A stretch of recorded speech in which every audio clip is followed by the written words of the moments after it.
What is one thing that you've been called delusional for? Everyone else thought was crazy, but in the end, you made it work. I did a pageant in Sydney, met the owner of Maxim, and then got invited on a Maxim trip. So I actually sold my car to go on that trip. You can always get another car, but you can't always go on another trip that's gonna skyrocket your career. I definitely had quite a difficult childhood. I started high school with essentially no hair. I wore a wig through high school and I did receive quite a lot of bullying. A lot of my career now is based on what I look like.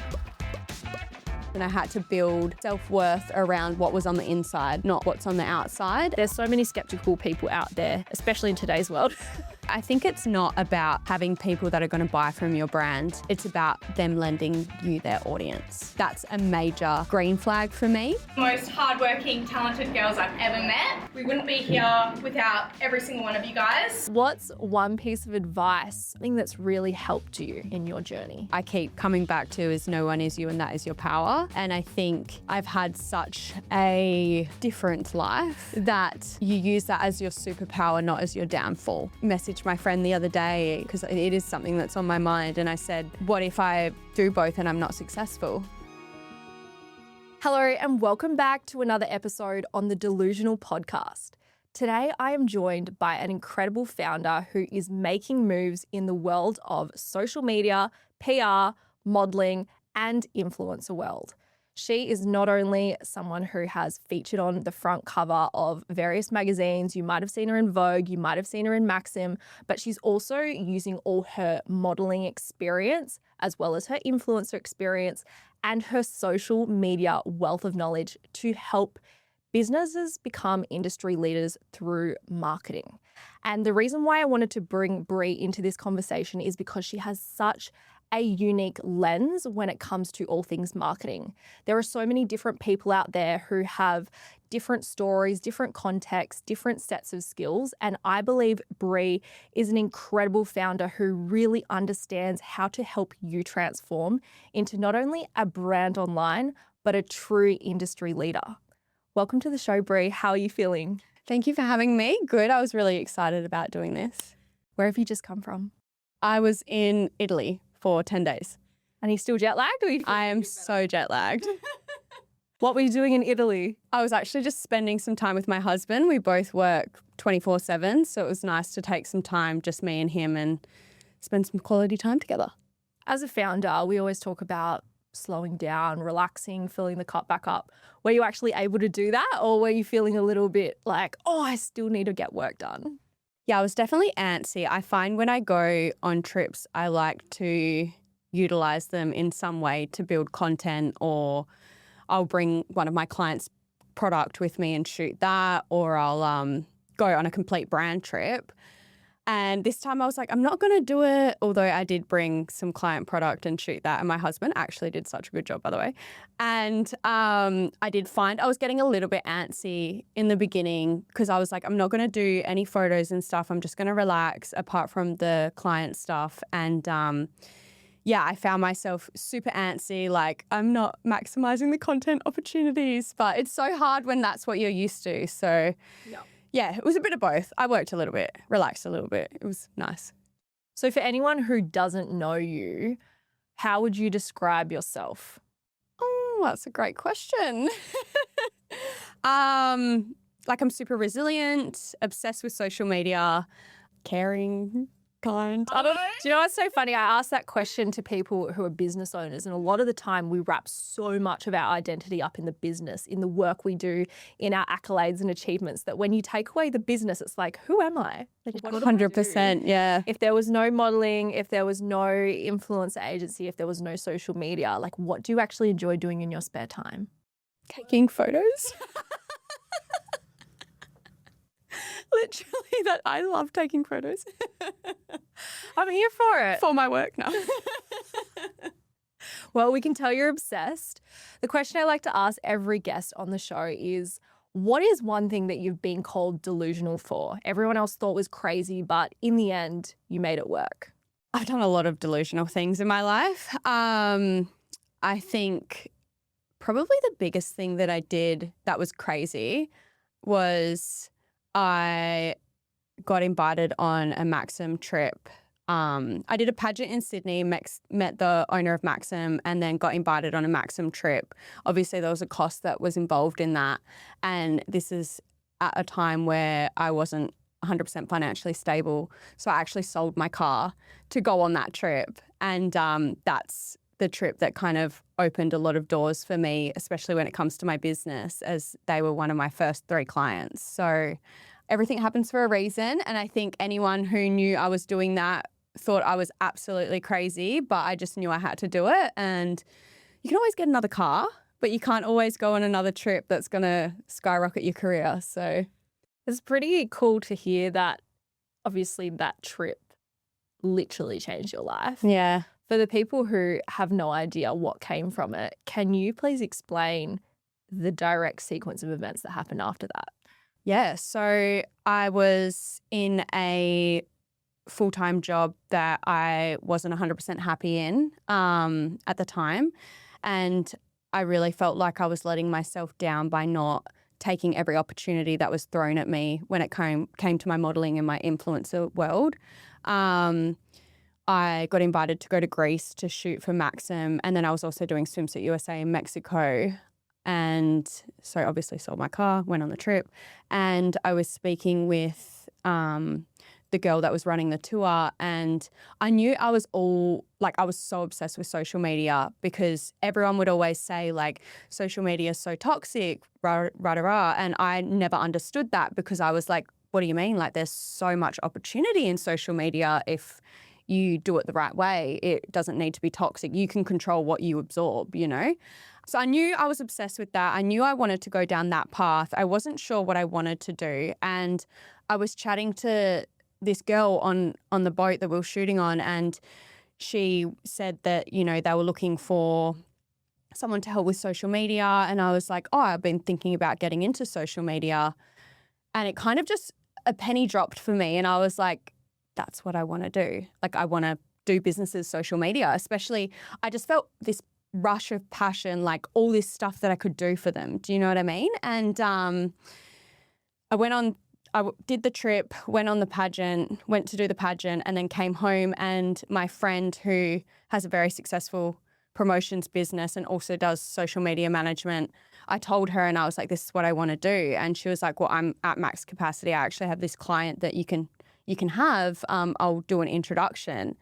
And I was like, okay. So that night I had my first client. The following day I was at an appointment and I told the lady who was doing my appointment, and she was like, oh, you can run mine. And I was like, okay. And then the following day I actually got the message from the girl that I spoke to on the boat, and she was like, are you still interested? And I was like, yeah. So within a space of 24 hours, I had 3 clients, and I just absorbed my whole world in it and learned everything I could possibly learn. And here we are today. Isn't it wild that the second you decide to take action or just go for it, suddenly things start to fall into place? 100%. It's like you might have had that anxiety or like the fear of what if this doesn't work out, or am I cut out for this? But the universe literally showed you that like this is where you're meant to go. Here, I'm going to give you a helping hand. When you had those 3 clients, what first initially came over you? Was it excitement? Was it fear? How were you feeling? I wasn't fearful at all. I was extremely excited. I actually built my business while I was still in my full-time job. So I was on my lunch break in my car, creating content, working till like 1 a.m. every night, creating content, which looks very different to the content I create now, mind you. But yeah, I was obsessed and I was juggling both worlds, and yeah, I was just so excited. I just knew that I wanted this to be something big and I wanted it to be successful, and I had to be completely obsessed to be able to learn everything I needed to learn for it to be successful. It's interesting looking at where you are now because you've built this whole career around being seen. But I know it wasn't always that way. When you were younger, you mentioned to me that you went through high school bullying. People weren't always the kindest to you. And I think that that's something that does come with a lot of people who get into these speaking roles or influencers or modeling. It's like your whole life you were made to feel like this, and then you try to find the pathway of finding yourself. What was it like in those early days when you were trying to find out who you are in this world?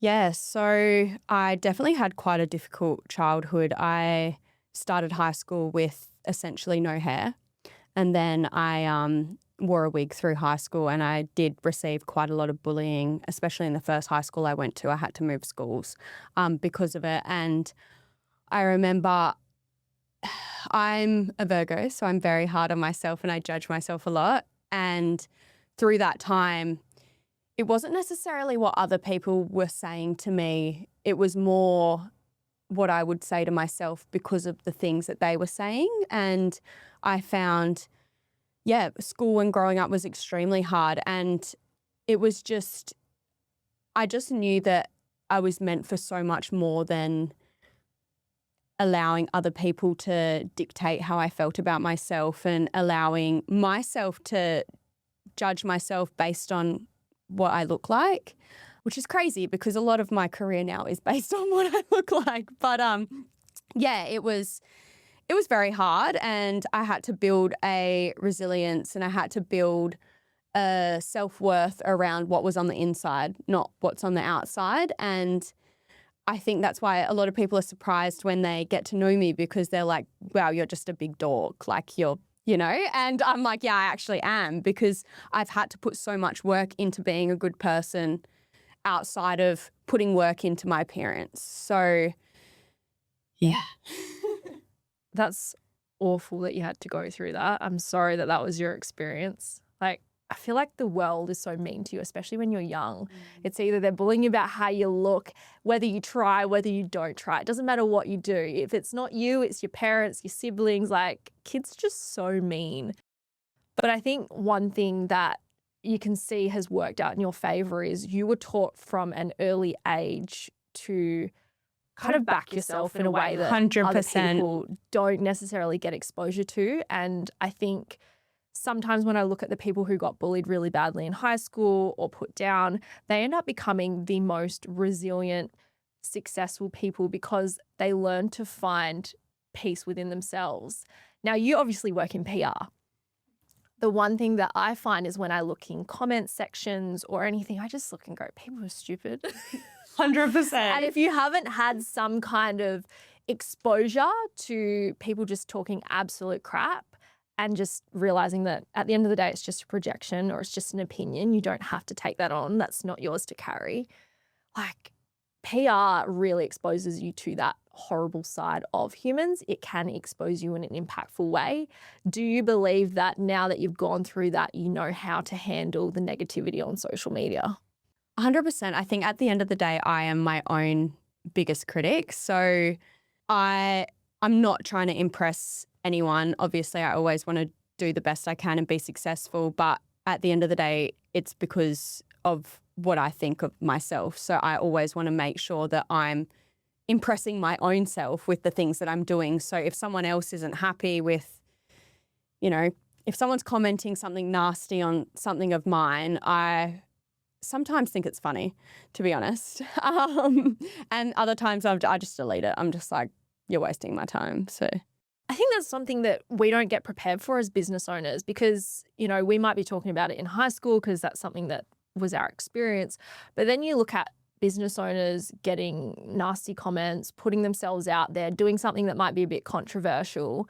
How do you reassure your clients to be able to go through those things? Because sometimes it's just unavoidable. And I don't think that there's a rule book for realizing that, hey, this is actually happening to a lot of people. Yeah, I think that the bigger you get, the more comments you're going to get that maybe aren't so nice. And I think it's just something that you need to expect will happen as you grow, especially if you are an industry leader, because, a lot of people do become jealous of your growth. Unfortunately, that's just the world and that's just, humans. But I think as long as you're not taking it to heart and you're acknowledging all the good that is out there, and there are a lot of positive comments as well, and just know if someone's taking the time of day to write something nasty to you, then they're not someone who's worth judging you, because I don't think you should take anyone's opinion to heart if you don't value the life that they live. And if you're not inspired by them, then why does it matter what they say? Yeah, absolutely. There's this quote, it's like, don't listen to the opinion of someone you wouldn't go to advice to. Yeah. And I just sit there and go, you know what? You can be a keyboard warrior. Most of the time they're on anonymous accounts too. Or like those people that leave fake reviews. And I'm like, seriously? Like, what is wrong with you? We got some weird reviews. I remember when we first opened our business and it was just like, why leave a review at all? Or I was reading these book reviews the other day and people were like, great book, 3.5 stars. So confusing. Like, is it great? What does great mean to you? I know. Circling back to your social media career, you were working your way up the ladder in your retail job and you went from Christmas casual to second in charge to manager and then state manager. You obviously were good at what you did. You're having this level of success where people believe in you, they're backing you, and you're leading a team. How did you start to navigate the mindset of going from, I'm going to leave this job, I'm going to stop being an employee and start doing everything myself? Because that's not an easy decision. Look, it was actually extremely hard, and especially when that was a 9-year career for me that I had a sense of belonging in, which I guess I didn't have a lot during my childhood. It was really scary. I knew I needed to do it, and I actually forced myself to do it. So I booked so many monster jobs after the date that I said I was going to resign, because I knew that if I had these booked in, there's no way I can't resign because I can't do both. So I forced myself to do it, but it was extremely hard. I was probably the most emotional about leaving my team because I really genuinely cared about my team. And I think that's kind of what makes a good leader. You have to genuinely care about your team. How many people were you managing at the time? So I had 7 stores and I think it was 150 to 200 staff. A lot of people. I would manage more so the leadership team and then help them manage their team. But yeah, it was very difficult. Obviously it was stable, but I just knew that I had to follow my dreams. I just felt like there was more out there and I was not doing things that I was passionate about and wanting to do because of the structure that came with working full-time for another company that doesn't give you much flexibility. Yeah, that's a hard one because if you're not feeling like you can progress any further too, because you have actually made it to the top at that stage, where else is there left to go?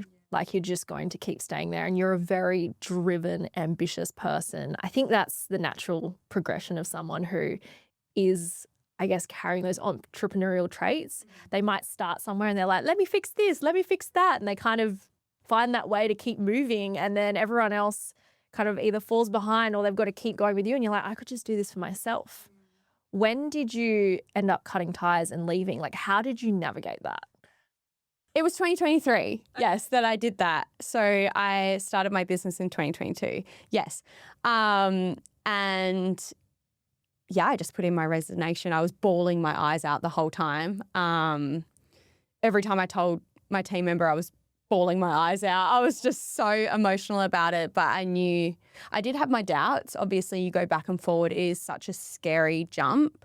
But I just knew that it was something I had to do. So yeah, and obviously that first month of working for yourself as well, it was so weird because I'd be working from a kitchen table, as you do when you start a business, and I'd be sitting there creating a reel for a client and in my head I'd be like, do some work. Why are you not working? Where essentially I am working, I just don't hate it. Yeah. So it's I would associate working with being unhappy, whereas I was happy and working and it just felt so odd to me. Isn't that so interesting? Sometimes we're, I guess, create these beliefs where work has to be hard, work has to feel like you've gone through this painful thing just to get paid or be worthy of getting paid. When you left that job, did you get instant confirmation that that was the right decision, or did you sit there and wonder, have I done the right thing? There was never a time where I thought, have I done the right thing? But there's never been a time where running a business hasn't been hard. I think I probably didn't realize how hard it was going to be, which I don't think any business owner really realizes before they start. There's just so much stuff that you just don't know. But you learn and you persevere. And one thing about me is that I'm extremely resilient. So there is no option to fail in my mind. Like if I want to do something, I can't fail. Like I will work so hard to make sure that I do not fail. So I just knew that when there were times of doubt or times of feeling unsure, that it was the right thing because I can't let myself fail. When you said hard earlier, what parts of business were you not prepared for that felt hard? I think when you run a business, you have to face a lot of things about yourself that maybe you weren't aware of. So working for someone else, you have that security. It can be difficult at times. My job was extremely stressful, whereas working for myself, it's on me and my mindset. And, you know, if I feel sad, I still have to work. I've been through extremely hard things since running a business, and you still have to show up, you still have to work 100%. You know, it's on you to make sure that things go smoothly and do well. And I think I am my own biggest critic. So I'm constantly, you know, doubting myself. I think everyone gets a bit of imposter syndrome running a business, and I had that like crazy, and I still get it sometimes. I try to like counteract it now because I'm like, that is just stress you do not need. And it is extremely stressful having imposter syndrome. But yeah, I think it's mainly your mindset, like having to really fight with yourself to convince yourself that you are good enough, you are worth this, you do deserve to be successful. And if I wasn't so resilient, there would have been times where I would have tapped out, but it's just, I don't really give myself that option. I think most people who succeed in business, they are able to weather the hard seasons. They just keep getting back up. They find a way to pivot if the whole world feels like it's falling apart. And, you know, we talk about not wanting to fail. I think you only truly fail if you give up. 100%, I agree. Like you're going to fail every day. Something's going to go wrong, and you take that lesson and you learn and you go, okay, how do we improve for the next time?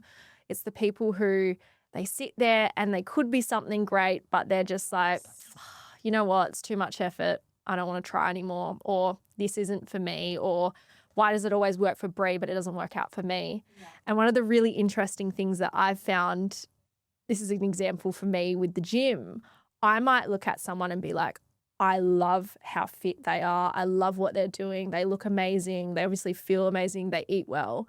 And I'm here like critiquing myself. But then there's someone else who's looking at me going, I wish I was her. And it's just like comparison is the thief of joy. Yeah. Have you experienced that with either modeling, business wins, or other things happening in your life? I think when I was younger, I would compare myself a lot. As I've grown up, I've tried to not allow myself to do that. And I think doing pageants has actually helped me with that, believe it or not, because obviously you're getting judged against other people. And the only way to not let that impact you is to focus on yourself. So I would always focus on myself and what I could do better the next time and how can I be better than my past self. And I think you have to be somewhat self-absorbed when it comes to business. It's healthy to know what your competitors are doing and whether, you know, they're out there doing cool things, because at the end of the day, they are your competitors. But I think to constantly compare yourself, I've seen this a lot in the business world, it can be extremely detrimental to your success. And it also takes you off course to what's meant for you. And I think something that makes businesses so successful is the people that stick with their point of difference. And at the end of the day, there can be, you know, 4 of the same industry businesses, but each one of them have their own skill and their own thing that they do really well. And it's just up to them to be able to display that. But if they're constantly comparing themselves to someone else, then they're going to lose that point of difference. And my favorite saying in the world is, no one is you and that is your power. And I guess there's been a lot of, in my business, there's been a lot of, copying and things like that. But it's also another saying that I like is, they can copy the recipe, but it will never taste the same. So it's like, at the end of the day, you should always stick with what makes you different and what makes you unique and, drive that rather than comparing yourself to other people. That's really valuable advice. I mean, every single business owner that I speak to goes through different seasons. Like when you're on top of the world, you kind of just tune everything out. You're less judgmental. You're just happy with what you've got. You're doing all the things, or you get to the top and you're like, why is this not what I thought it was going to be? One or the other. But then the other side is like when you start to feel like you're falling behind, it's in those moments that it's the hardest to not slip back into that negative mindset. How do you realign? How do you keep on the right path all the time? Are there daily things? Do you have a routine? Is it your support network? I have a very bad routine. Routine is not a word for me because it consists of working. Yeah, tell me more. I think for me, what keeps me going, to be honest, is my team. So, knowing that I'm responsible for their livelihood and I'm responsible for their careers, and they're just so incredible. I value my team so much, and I just want to be able to give them the careers that they deserve, which means that, we've got to keep going. We've got to keep being successful. I've got to keep developing this business and making sure it's, got that point of difference, which I feel my business does, and keep bringing myself back to knowing, that I've got this, and we persevere. When you say success, what does success look like and mean for you? Well, it's hard to answer because it keeps changing. Well, what is it right now in this moment from Bree Connor? So I do hit my goals. I'll make goals and I always hit my goals. Tell us about the vision board. And then I want to hear it. And then I move the goals, further. Like last year it was to have my own office space. This year it's to launch my influencer agency, to make sure I've got full-time team members, to, have a certain amount of team, certain amount of clients, a certain amount of revenue. Yeah, I think, and once I hit that, I extend it and make it bigger and better.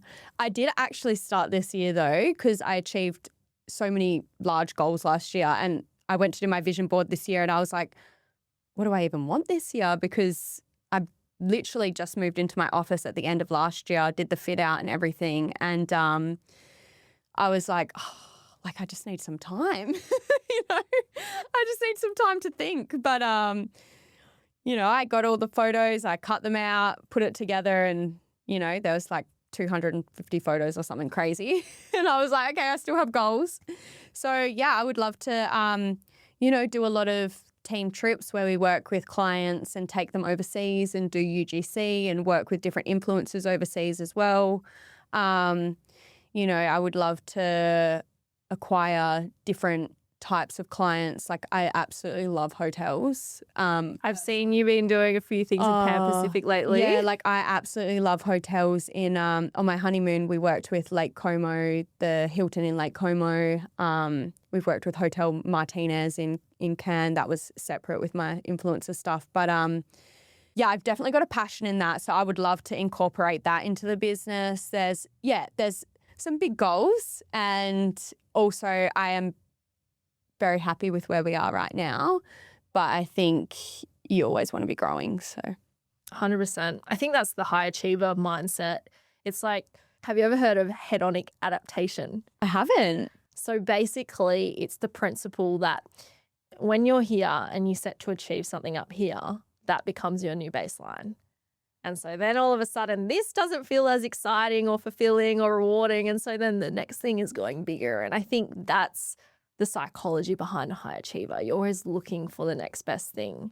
100%. A lot of your goals are around work. I know you recently got married. Like, have you had a bit of a battle with the thought of, do I do family? Do I do business? Because that's something that I've been thinking of. And I'm like, what would life look like having a business that works with having a family, not not being present in one and then completely destroying your health in the other or whatever it may be? I think about this every day. Tell me more. I need someone to talk to this about because a lot of the people in my life or clients Already they have all kids. do have Yeah. kids. And they had kids later as well. It's not like they were kind of thinking about it in their 20s. Obviously, we have a bit of an age gap. And it's interesting to see, okay, what's your opinion versus mine at this stage? Yeah, so it's definitely something I think about all the time. And when I do, I think we're just so built to think that you can't do both because, you know, we're millennials. Wait, are you a millennial? I'm Gen Z. I'm 24. Well, I'm a millennial. As my team like to remind me. Anyway, I think I was brought up not by my family at all, but my family want me to fulfill every dream that I've ever had. But I think it's so normal to think that you can't do both as a woman. And I think when I do get in that mindset, the thing that inspires me the most are my clients, because I have so many incredibly successful clients that have families and they have businesses that are even more successful than mine. And yeah, it just shows me that you can do both. You can, you know, run your business and be a good mum. And I think, you know, my kids will grow up in the office. Creating content. Like, Mom, look at this new room. like they will have like, you know, the TikTok sounds that will be like their lullabies. Yeah, like I think at the end of the day, I've got the opportunity to build a life that can work with both. And I have such a incredibly talented team that, you know, I'm lucky in that sense. And I actually messaged my friend the other day because it is something that's on my mind. And I said, what if I do both and I'm not successful? And she said to me, Bree, it was so funny. She's known me the longest as well. And she goes, Bree, you've actually never failed at anything you've ever tried in your life. It's kind of annoying, actually. Ha ha. And I was like, I actually needed to hear that. Thank you. You know, so I think if you want both, you can make it work. It won't be easy, 100%. And, you know, I could be delusional thinking so because I don't have kids. So I don't know what it's like. I don't know how hard it is. But I also know that my business is my baby as well. So it's like, you know, it has to work. I think it'll bring a different level of fulfillment as well because I've always looked at it as something where it's like, oh, that's a big commitment. That's a big massive decision. commitment. Like, oh, I don't know if I'm ready for that. Like, I made a really bad decision getting into the uni degree I did and it cancelled and all that debt. Like, do I want to have a child? That's a lot more permanent. But then I look at what I got to experience with my family and I was in the business. I learned so much and it really developed a great work ethic. It also taught me so much about being able to value things in life. And I think maybe I was watching this podcast the other day and they were talking about, you know, people in their 20s who work so hard to be successful and have a career. That's the age where you're meant to have a family. And they were saying that void that is missing that they're trying to fill and they keep trying to do it through achievement, it's actually having purpose and someone to share that with and creating that in a family and you've obviously led this incredible team and it's like, how do you start that next chapter? Do you think that this is something that would happen in the next few years or is it something that you're like, oh, I don't know? Well, I think what's hard about being a woman is that we have a biology clock. Yeah. So it's definitely something I've been thinking about. I also don't think there'll ever be a time where I'll be sending emails in that birthing suite. Do you know what I mean? Like on my wedding day, all my bridesmaids were getting their hair and makeup done and I had nothing to do. And I was like, you know what? I'm just going to whip out my laptop and do some work because it brings me back to me. So when everything's so like crazy in the air, working actually brings me back to who I am. So I think I just need to keep reminding myself of that because, yeah, I think it's definitely something I will consider very soon. And it's also something that does scare me. And it's also opened my mind a lot to how incredible women are because we hold a human in our bodies. we give birth and then we raise a child, which I've never had to think about until recently. I've really like delved into that. And I think it's just going to open a different part of myself that I didn't know I was capable of. Like a different part of myself that, yeah, I don't know. I think we're amazing. Women are amazing. The things we're capable of is incredible. We're in 2026, so we do both. 100%. There's a really great podcast with Hayley Westerby and Alexis Fernandez from Do You Fucking Mind? And it's on Hayley's podcast, which is top of mind. And they spoke exactly about that. And Alexis was explaining that as long as you keep things for yourself, either it's your work, either it's a hobby, your fitness, being able to find something that makes you you, that is what will keep you going. Whereas when you give everything to everyone else and you don't keep anything for yourself, whether it's business, whether it's starting a family, you will start to lose things. And coming back to modeling, coming back to the bullying, coming back to all of these different things, it's crazy how those things will really teach you what you do and you don't want. They're horrible experiences, but they kind of give you that clarity on like, how do I want to show up? What kind of things do I value? What life do I want to lead?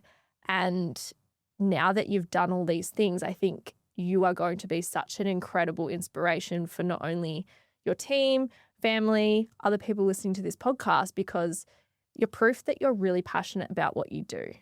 And I know so many people who are normal, who are not delusional like us, they would listen and be like, you're on your laptop on your wedding day, can't you be present? And I think the ones who get it, because when you are obsessed and you love what you do, that's like drinking water. Yeah. Or drinking coffee. It's like, that makes me happy. Yeah. You know? So it's like, why not add to such a happy day with something else that makes me happy? You know?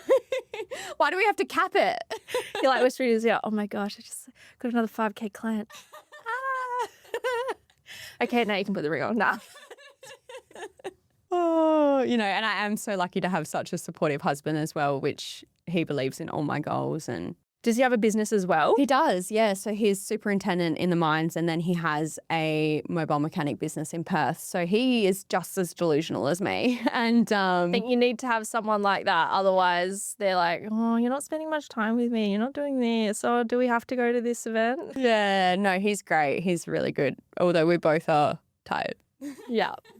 I think it's hard because it's like to make something work, you have to be obsessed with it.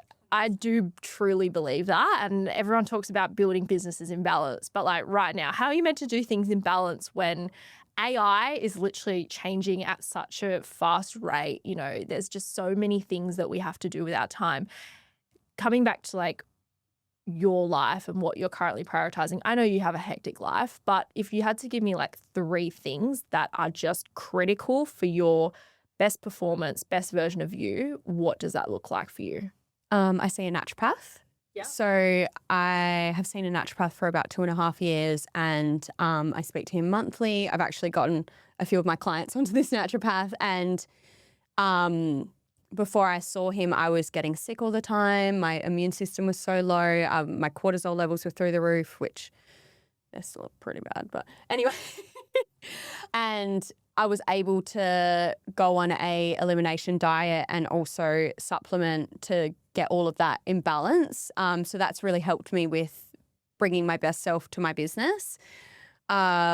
Non-negotiable is I have to go overseas every year. I don't care where it is, as long as I'm on a flight. I don't care if it's for work or if it's for personal. It's generally always for work, but that's what fills my cup up. Yeah. And that reminds me of why I love what I'm doing. And personal, but make it work. Yeah, there's got to be some benefit out of it. Got to be tax deductible, obviously. And then, like, I would say the gym, but I've just been so slack, so I can't even say that.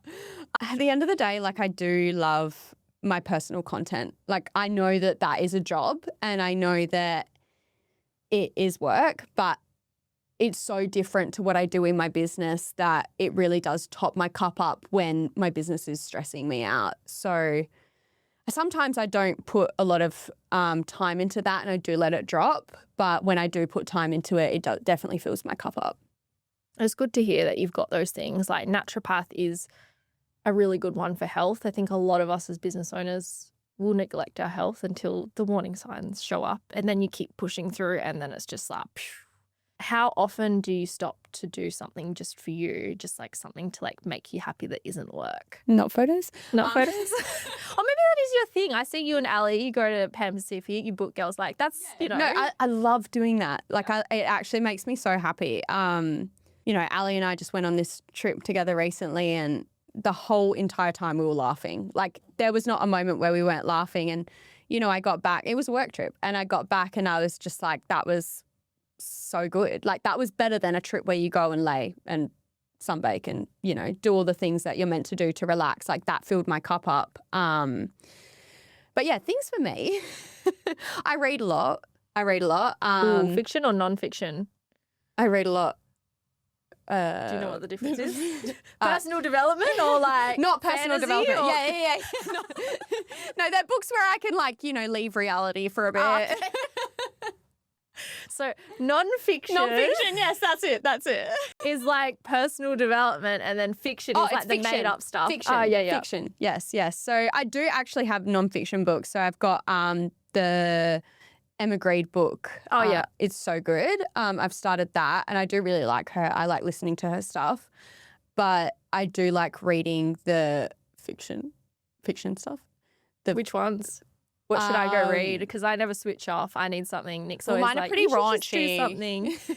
I have been speaking to so many female business owners, and that's their like outlet, I swear. Yeah, I love it. I love it. What is going on? They're like, where's the sex scene? So I really like this author, Anna Huang, I think is how you pronounce it. She's got like The King of Wrath, King of Sin. Look, they're really good. You should try them. Give it a go. Start a little book review on the podcast. All jokes aside with the books, I would love to dive into your zone of genius, which is helping brands become an industry leader, and also pulling on your knowledge of what you understand with the influencer world. How do brands actually step into becoming an industry leader? Because we all have a level of imposter syndrome. And unless you win an award, like there's no real, hey, tick, you've got a gold star and you're an industry leader. What is your approach to being able to build that status and authority in an industry? I think there's a lot of different elements when it comes to being an industry leader, and some people are able to do it really well and other people struggle with it. And, you know, I think that's where we come in, obviously. But I think, you know, there's a lot of different avenues. So it's making sure that you're consistent showing up online. That's really important. Your social media is your business resume at the end of the day. People are not going on Google and looking at your website. They're going on your social media to know if they should book in with you.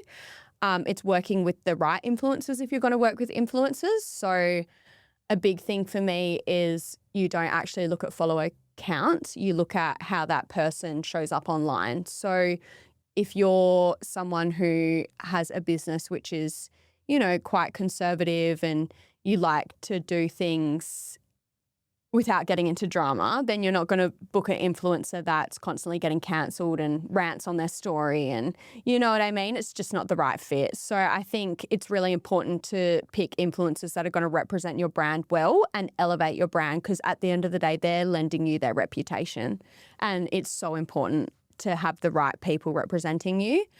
Another thing that I think is super beneficial for businesses to build their status would be events, influencer events. Like you have the newspaper showing up, you have influencers promoting your brand, and you're able to showcase either your space or, you know, what your brand represents really well. And they're just so beneficial for businesses. Every business that we've done a PR event for has just skyrocketed after. And I just think it's not something that's very common at the moment. Like there are events in Perth, but not as many as over East. And I just think it's something that is super beneficial for a business.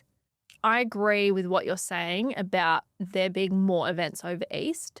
In Perth, when I was doing a lot of the beauty business coaching, the pool of influencers here who are quality, who have good values, integrity, and people actually engage with their content is actually very low. I get what you're saying. I think there's a lot of influencers here that are in the early stages of developing their influencer careers, which is super exciting. Whereas maybe, a year or two ago, it depends where you look. Yeah. Well, I guess I look at things and I'm like, I would rather work with a personal brand than I would an influencer because they stand for something. They have a clear point of difference. Whereas when I look at an influencer, it's usually the it girl vibe. It's the look at the holidays I'm on. And that's just my perception because that was a lot of the influencers I was around when I was going to these events and doing all of that, which felt inauthentic for me. However, there are some great niche influencers. And I guess for the business owner who is considering of bringing an influencer in, they're going to have a level of skepticism. Like, is that $10,000 worth it? Is putting this event on for people who are going to make my brand look like the it thing, but then not buy from it, is that going to work? How do you navigate and explain how your value works? Because there's so many skeptical people out there, especially in today's world. 100%. So I think it's not about having people that are going to buy from your brand. It's about them lending you their audience. Yeah. So, and that's why it's so important to pick influencers who have a loyal audience that actually trust what they're doing and not influencers that sell a different product on their profile every single day. I think you can tell which influencers are genuine about the products that they're promoting as well because they haven't been to 5 different skincare places in the last week. They're consistent with where they go to and they're loyal to the people they work with. And I think that's a major green flag for me. And it is vital to pick the right person because the wrong person can actually be detrimental. And I think when brands struggle with that, but they do want to grow their business through influencers, that's when they should engage with an agency. So if I wanted to engage with an agency, for example, you, and I wanted to bring influencers on board, what will be your approach to making sure you're finding one that actually aligns with the brand? I would ask you what your goals are. Yep. I would ask you, if you were a stranger, how do you see your brand and how do you want to be perceived? And then I'd go through the influencers that I've worked well with before, and I would go through to make sure that what they're representing aligns with what your brand is as well, and they're not representing any of your competitors. That's a big thing. And Always then, helps. Yeah. And then I would present them to you and see what you think of them as well, and then we'd engage. And when you look at influencers, most people think that free product or free services is going to is that true or not? Should they have a budget set aside for these? You could do either. It depends who the influencer is, how much influence they have, and whether they're doing gifted or paid collaborations at the time. I've seen paid collaborations do absolute wonders for clients, and I've also seen gifted. So I also think it depends how established the brand is. If you are a brand new brand and you don't have a strong reputation in your industry, it's going to be harder to get a gifted influencer that has 300,000 followers and a strong reputation in the influencer world to come and do a gifted collaboration with you because it doesn't align. So it just depends what your expectations are and whether you're willing to build with that or whether you want to go straight into, the higher influencers.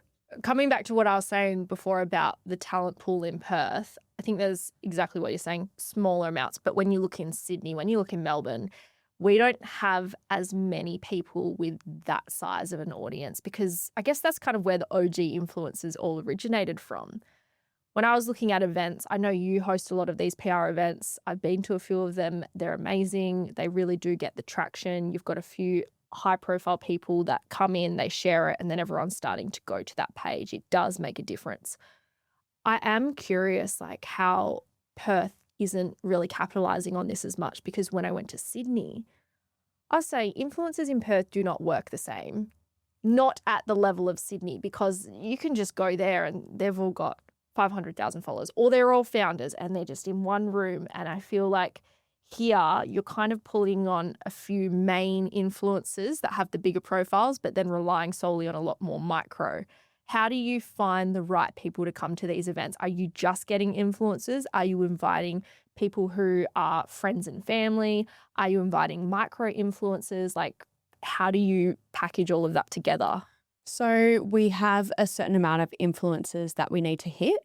And then we also offer the client to invite their friends and family as well. And in regards to influencers, we do invite micro influencers as well. And then we invite obviously the bigger ones. I think at the end of the day, the more people that attend these events, the better. We also invite business owners because yes, a business owner might not have as many followers, but they do have a very loyal following. I find business owners, their recommendations are taken very well by their audience because they trust that this person knows what they're talking about because they run a business. So yeah, there's a different caliber. It depends what the client is, what their expectations are, and what we've spoken about in the meeting prior to the PR event. Okay. I feel like I'm playing devil's advocate because there's so many times where I've sat there on the fence and I'm like, do I like influencers? Do I not? And there are some great ones, and I think that's the same in every industry. So I'm not trying to sound negative. I'm just like genuinely curious. I'm like, for the person who's listening, like, I'm not sure. I'm a bit skeptical. I think that's a very normal way to feel as well. And it's something that I have been met with a lot of business owners as well, because they've had a horrible experience with the influencer in the past, where I think if it's done right, it can be extremely beneficial for the business. If a business owner has a bad experience with an influencer, it's generally an influencer that isn't taking the influencer experience as a career. They're not taking it seriously, and you can see people that are like that online, and they're not the people that we engage with. At the end of the day, being an influencer is a career now. Like people are building their whole life around that. And, you know, it may seem like it's all, you know, sparkles online, but it is hard work, especially the people that do it correctly. And I think that's where it's really important to identify which ones are the ones that are taking their career seriously as an influencer and which ones are not, and being very mindful with which ones you engage with.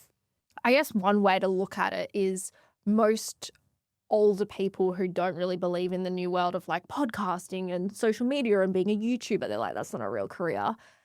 They understand that an advertiser or a marketer is a real career. And this is the modern day marketing, right? It is, yeah, it is. I'm curious with you. I'm obviously going to guess you're biased towards influencers, but do you see UGC or personal brands being equally as important, or are influencers still the best thing to go for with brands you're working with? 100%. I think they're all important. And I think a personal brand is probably the best thing you can possibly do if you want to run a business. Because if I'm being completely honest, my business wouldn't even be here if I didn't have a personal brand first. At the end of the day, this all started because I was an influencer. And I did put the work in to learn everything social media and build that career for myself and then step into the business world. So, yeah, I think, you know, personal brands are so important, so important. Yes, you can have a successful business without it, but having one is definitely going to help you grow quicker. Yeah. I think UGC is extremely important if you don't have a social media agency or a content creator doing content for you, because it allows you to, you know, have different faces on your page and create different content without you actually having to do the work. And then influencers, well, you know how I stand there. I can see where you're coming from. They all do feed into each other, because an influencer can create UGC. An everyday 100%. person can create UGC. I personally had a bit more of a like, oh, do I trust influencers because I was not relating to their life. Whereas like now I follow more personal brands because I relate to them. But an influencer might change from being an influencer to a personal brand. A personal brand might blow up and eventually become an influencer. Like they do all feed into each other and they're just different variations of the same thing essentially. And every influencer is different, like you said. So there's no, at the end of the day, they're just people, you know, that have built a career from building a following and, you know, promoting things online and, you know, showcasing their life and things like that. And it's just about picking someone who is going to represent your brand the way that you would like it represented. So if I was going to do an event for the podcast rebrand launch, which I totally didn't do because I was like, I don't have the capacity right now. Could do an end of year party. 100%. How would you approach it? What would you do to make it go gangbusters? I think for you and the brand that you currently have, I would steer down the path of personal brands and business owners. You can tell that you value accounts that have a purpose when it comes to, you know, what they believe in. So whether that's running a business or whether that's, you know, mental health or whether it's whatever it is that they're promoting, I can tell that you like to be positioned in that space. So I would definitely make sure that the people attending align with your branding and also your, you know, new brand is about business owners. So you definitely want those people there. I think it would be important to get a few influencers there just because at the end of the day, using an influencer, they are lending you their audience. And it's not about that influencer being interviewed by you. It's about their audience seeing your podcast and watching it. So at the end of the day, I think people do have such a misconception when it comes to influencers and thinking, well, this person's never going to buy from me. But it's not about that. It's about them showcasing your brand to their audience and then essentially getting customers, clients, you know, viewers from them lending you their audience. Are there any influencers in mind that you think would be a good fit, for example, in Perth? For you? Yeah. Bree Connor? I'm like, what about me?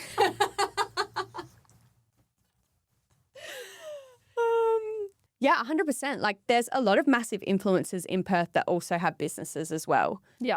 So going for an influencer who also has a business or who is probably into some kind of level of like building their personal brand. 100%. And I think, you know, some influencers in Perth, they're better known for being an influencer than their business because their business is quite fresh, or they're better known for their business than being an influencer. But we actually have quite a large pool of people that do both. Yeah. They're my favorite people to follow too. Like I love watching people breaking down the behind the scenes of their business, being able to share what are the highs and lows, what's working, things that they're up to, because I relate to it, I connect. And I guess that's the natural thing. Like if I was, well, back in the day, I was the same as you in a sense that I loved getting dressed up. Like, I was telling Nick, I would spend 3 hours doing my makeup for a festival because I was just enjoying life. Now I'm like, oh, that's so inefficient use of my time. I need to get this done in like 15 minutes. But back then I did value that. And so I was around people. I loved it. And I would book photo shoots once a month. And so I'd be doing modeling. I'd do bridal modeling. And it was filling up my cup. And my values changed. And my time priorities definitely changed too. And then I think that's where like, yeah, exactly what you're saying. It's the right influences. And that's where my mindset block, like you've helped me realize that actually it's just not probably working with the right ones in the past that's put a sour taste in my mouth and going, oh, there's actually some really cool people out here. We can make this work. 100%. If I was doing an event, what would be the best value of the event to really leverage the people there, the influencers? Because I know that's your zone of genius. You come in, you've got the camera. It's not just someone random. It is you personally. How do you make sure that it's not a cool event and then it just gets forgotten about? Yep. So we always invite the media. Perth Now? Yep. And I think that's, you know, awesome because that's now reaching a different realm. We also make sure that you have an edited reel to go on your page, which we tag all the influencers, business owners, whoever attended into that reel, and it constantly gets reshared. we make sure that your branding is everywhere. Because every photo, every story will have your branding on it, and all of these people are going to be promoting your brand online. And essentially it would be inviting the right people. So, 20 to 30 influencers, and then including anyone else that's on your guest list, to make sure that, you're getting what you want out of the event. On average, when you're working with these different brands, because I've been to a few of them now, what is the budget that you would kind of expect to spend on an event when you look at venue, food costs? Like, how much is, whoa, that's way too much, versus you're probably not spending enough for it to be a great event? It depends where you want to go, and it depends what your expectations are. So I always ask my clients what their budget is, and I always ask them if there's any wiggle room on that and what I expect them to spend. We do have a good relationship with, caterers and things like that. So we're able to get industry prices for that most of the time. But if it is like a venue and not at the client's location, then it could range between, 5 to 15K, depending on what their budget is and where it is and what type of food they want, if they want goodie bags, if they want alcohol, or if they don't want alcohol, if they want it to go for 3 hours or 2 hours. Like, there's so many different elements. But we're pretty much able to cater to most budgets. And what are the most essential things that you would be like, you have to have that on the night? Because I've done a few events and then I've always prioritized getting a UGC content creator, or like a Reels content creator, who's just doing iPhone, heaps of BTS and stuff. Photography, videography, like, are these things that are just non-negotiable? Yeah, so I wouldn't even consider having an event without having, at the end of the day, did it happen if it wasn't posted? Because I've seen some of these events, and I'm not even joking, they will go all out. Spend all this money and they get a photographer but no video. Or they get just someone who's getting iPhone but no photo or video. And thankfully I have Nick, who comes and does all of that for free instead of charging 5K. Otherwise I would have a very, very limited budget after that. So with our events, we obviously provide the videography, photography, iPhone content, styling, catering, drinks. Like my clothes or like the venue? The venue. I mean, damn it, I would love your wardrobe. The setup, the pack down, everything. So I think it depends if you want to set up this event yourself or go through someone, but essentially a content creator is a must for an event. So I'm looking at hosting this event. I've got all these people here. I've got all the content. How am I making sure that I leverage this so it actually can be used to its maximum potential? Because I've watched a few different PR people talk about this, and it blows my mind how they can actually pull one event and make it go viral and keep being the talk of the town for like 6 months. Yeah, so I think having a bit of a content plan. So at my event, we had a plan where one of the team members went around and asked everyone what they were wearing. That's one reel. We got, I think I actually asked everyone, like, the Vogue 21 questions. We did that trend as well, where we did that. We did another video for my personal brand, which I actually haven't put together or posted yet, where I introduced the event and then walked around and showed what was going on. We also had the recap reel, which is everything that was happening. We get the right faces in the videos, things like that. And then you have all the photography where you post that stuff too. If any of the influencers want the images, you always share them with the influencers as well, because then they'll post too. You make sure that you have a highlight on your page, which is the event too, because that means that anyone can go back and see what was happening there. You reshare all of the influencers' posts as well and their stories. And hopefully you get an article in the newspaper as well. How important is it to get that content to your guests? Like, how fast do you need to do it? Because you know how some people are like, oh yeah, I've done this whole event and I don't have the energy and time. Like, does it need to be done within like 12 hours, 24 hours? Not necessarily. I think at the end of the day, a lot of people that are coming to this event are very well equipped in the content area and they like their own photos anyway. What I find is I do have certain influencers that will ask me for the photos of them. Yeah. And then we send them through. But unless they're asked for, we don't actually send them straight away because everyone's already posted. So people post that night. See, me, when I go to an event, I'm not obviously in that category, but I'm like, oh yeah, I got a couple photos, but there wasn't good lighting or something like that. And I was just talking away. And then I'm like waiting for the photographer to send me the photo. If I get that photo within 24 hours, I'll post it in a carousel or reel. If I get it a week later, it's too late. That's good to know, actually, because then we can. But I find that's just because if I'm busy or I'm talking, which is my downfall, I talk more than I get photos.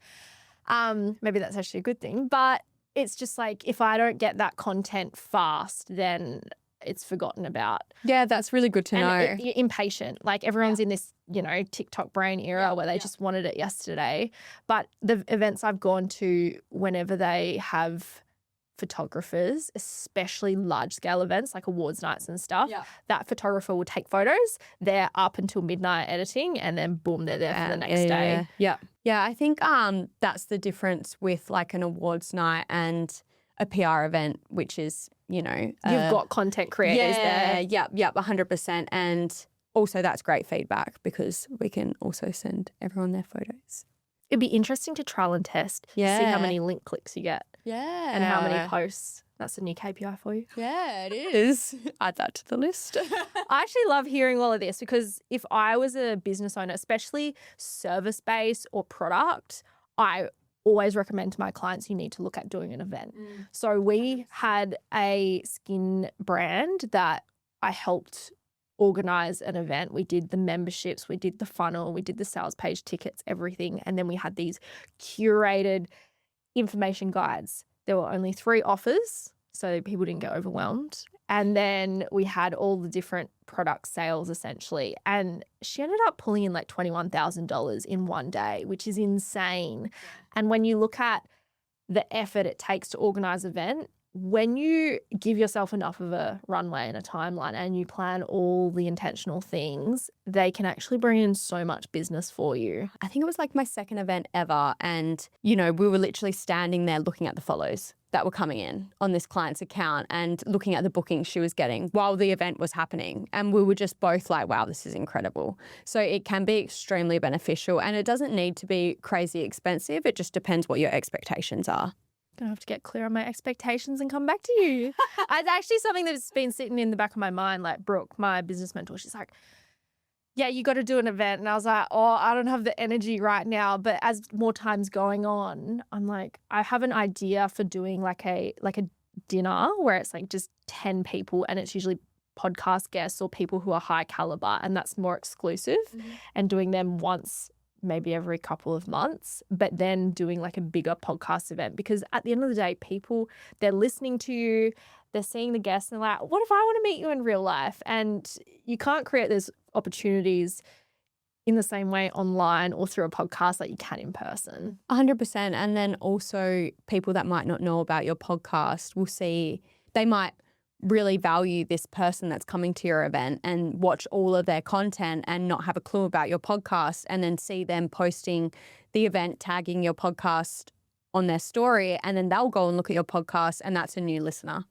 100%. So I think, they're super beneficial for anyone that wants to do them. And I really like that idea of the dinner as well because that creates a bit of exclusivity around your brand as well. And it shows that you're able to spend this one-on-one time and make these connections with these VIPs and it kind of elevates your brand in showing that you do have a bit of exclusiveness and you are selective with who you surround yourself with. That's what I learned about industry leaders. Like when I was doing beauty industry leaders, it was a reflection on you of who you allow into your world. And it's exactly what you're saying with the influencers. Like if you bring someone on who does not have professional branding, who doesn't have a great reputation or can't hold themselves well in a conversation, even though it's their own thing going on, it's still that brand association with you. And the more you elevate your brand, the more you're able to come back to increasing your industry influence. 100%. I agree. I love everything that you've spoken about. I know that you are someone who really invests in the personal development side of things, whether it's your mindset, whether it's learning new skills, or whether it's just going through hard things so you become a stronger person.